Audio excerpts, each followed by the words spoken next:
Bom, ela já tá saindo da trilha agora. E vamos ver o que tá acontecendo, né? Mas eu acho que dá bom hoje. Será que dá bom hoje, mano?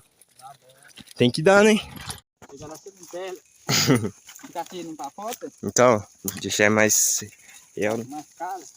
Mano, não dá uma impressão, mano? Tem algum bagulho seguindo a gente, mano?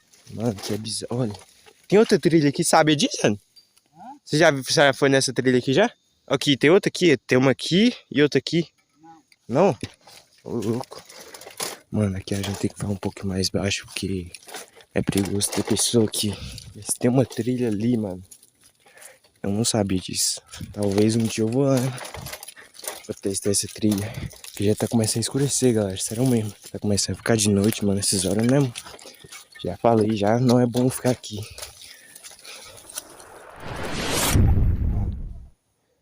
Escutar alguma coisa ali, velho. Eu tô afastando o companheiro ali. Não é bom, mano. Pra mim, te escutar alguma coisa. Já.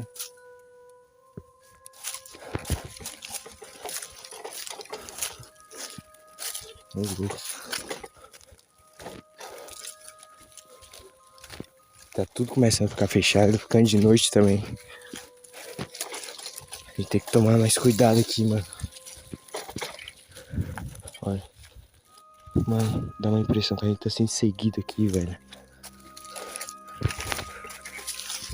Olha, nem tô conseguindo ver mais uma amiga ali, mano. Trilha fechadona. Só dá pra ver um pouco dele ali.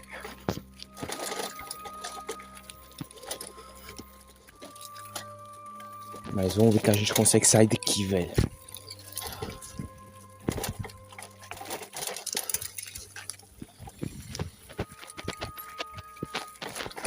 Que isso, velho?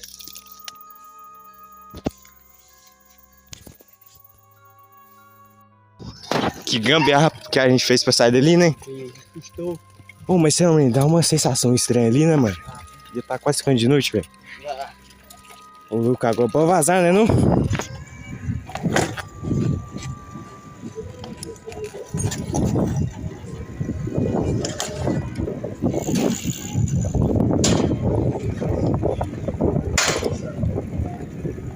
E, mano, nós chegou já tá de noite. Ô, que arda aí que nós passou ali, né, mano?